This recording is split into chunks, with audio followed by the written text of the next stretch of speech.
Siyempre, pinaka-importante, learn about sex. Kung noon, marami ka nang alam about SCX, dapat ngayon mas nag-explore ka pa with your husband. Kasi diyan kayo magkakaroon ng mas deeper connection. Maitim ba skin, underarm at singit mo? K-Skin ang bahala sa'yo. Premium ang ingredients, paraben-free and sulfate-free, and FDA-approved, kaya safe for everyone. With K-Skin, ibalik ang alindog mo. Huwag nang magpahuli. Hi guys! Welcome back to our channel. Kamusta po kayong lahat? Sana ay nasa mabuti po kayo. At sa mga hindi pa po nakakakilala sa akin, my name is Geraldine. At kung bago lang po kayo sa channel na to, pwede po bang makahingi ng isang favor to please consider to subscribe dito po sa ating channel. And also, huwag din na rin po sanang kalimutan i-like and follow ang ating Facebook page official and also ang ating TikTok account, Geraldine. Maraming salamat po. And for today's video, another concern video po, ang sabi niya is, hello Miss Che, kakakasal ko lang last January 2024. Pa-advise naman po how to become a good wife. Dati kasi, easy-go-lucky lang ako. Feeling ko, ganun pa rin ako until now. Wala rin kasing imik si hubby ko. Hindi ko tuloy alam kung okay sa kanya na ganito ako. Okay, let's straight to the point. Before you become a wife, number one, dapat alam mo kung ano yung mission mo. And kung ano yung vision mo sa buhay. Hindi ka lang basta baby factory o isang cook sa family, Nandito tayo sa mundong ibabaw dahil may purpose tayo. Ano ba yung vision mo? Ano ba yung mission mo kung bakit nag-exist ka sa mundong to? Hindi ka pwedeng pumasok sa isang marriage dahil lang uso or dahil lang nagmamahalan kayo. Dapat kaakibat dyan kung ano yung purpose mo, kung bakit gusto mong lumagay sa tahimik. At kapag may baong kang mission and vision, kapag pumasok ka sa marriage, huwag mong hahayaan na ma-jeopardize ang mga vision and mission mo na ito nang dahil lang sa marriage mo. Marami kasing kababaihan na punong-puno ng pangarap sa buhay. Pero once na nag-settle down sila, hinahayaan na nila na huwag abutin yung mga pangarap nila. Kasi ipinapaubayan na lang nila iyon doon sa mga partner nilang lalaki. Ang isasubmit mo lang sa husband mo ay ang sarili mo, hindi ang pangarap mo. Number 2, bago ka maging isang wife, dapat merong kang source of income. Kapag pumasok ka sa isang marriage, tapos wala kang job or wala kang kahit na maliit na business, na kahit na anong pinagkakakitaan mo. Yung tipong pumasok ka sa marriage para sagipin ka niya, para maging ATM mo siya. Pangit pakinggan pero ganun talaga ang mangyayari. Of course, iaasa mo yung financial responsibility mo. Anong mangyayari sa'yo? Hindi magiging sunod-sunuran ka. Magiging liability ka, hindi ka asset. So, get a job.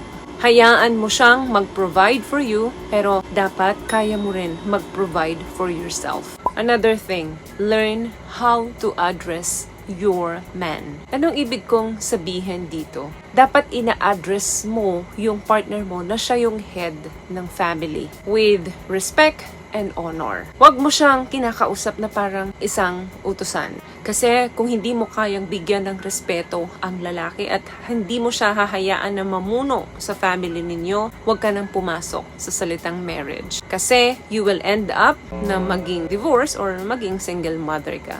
Ang lalaki, isa sa pinaka-importante bukod sa sex ay makuha nila ang respeto galing doon sa partner nila. What I love about this product, itong No More Dark Secret ng K-Skin, bukod sa may advanced whitening na siya na kung saan pwede niyang matulungan na pumuti yung mga singit-singit mo, moisturizing, meron siyang anti-irritation, antibacterial, maintain healthy pH level. Hindi lang pambabae, meron din po tayong pang lalaki. Another thing, take care of your body. Kinakailangan alagaan mo yung sarili mo. May mga babaeng 20s pa lang o early 30s pero yung katawan nila parang pang 40s, 50s na. Bakit? Ilan na yung anak na meron ka? Hindi mo na mapagkasya yung oras mo sa mga anak mo. Lalong hindi mo na mabibigyan ng oras ang sarili mo. Dahil nakakalimutan mo nang ayusin ang sarili mo, hindi ka na attractive sa paningin ng husband mo. Kinakailangan na healthy ka bago ka pumasok sa marriage. Kung may sakit ka naman, magpagaling ka muna. With faith, you will be healed. Kung mahilig ka kumain ng mga junk, tigilan mo yon. Palitan mo ng mas magagandang at masusustansyang pagkain. Kaya wag mag-anak ng marami nang hindi na kayang isustain yung pangangailangan ng mga bata at hindi mo na rin kayang maalagaan ang sarili mo. Maraming mga lalaki na iniiwan yung mga asawa nila dahil nalosyang na, pumangit na yung katawan. Kinakailangan alagaan mo yung sarili mo dahil ikaw lang ang responsible na mag-alaga talaga ng sarili mo. Bonus na lang kung yung partner mo ay maalagang lalaki. And syempre, isa sa importante, learn how to cook. Dapat magaling tayong magluto. Dapat magaling tayong dumiskarte sa pagkain. Ang mga kalalakihan, wag na wag mong bibiruin yung stomach nila.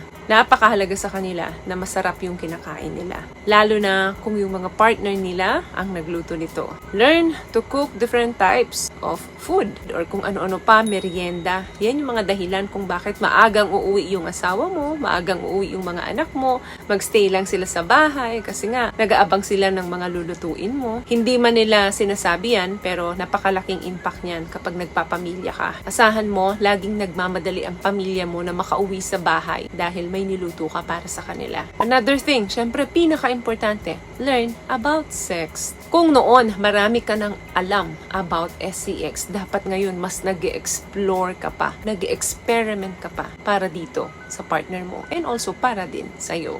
Huwag kang mahihiya sa kanya na i-share mo yung mga idea mo about sex kasi diyan kayo magkakaroon ng mas deeper connection kung mapag-aaralan yung maging compatible pagdating sa kama.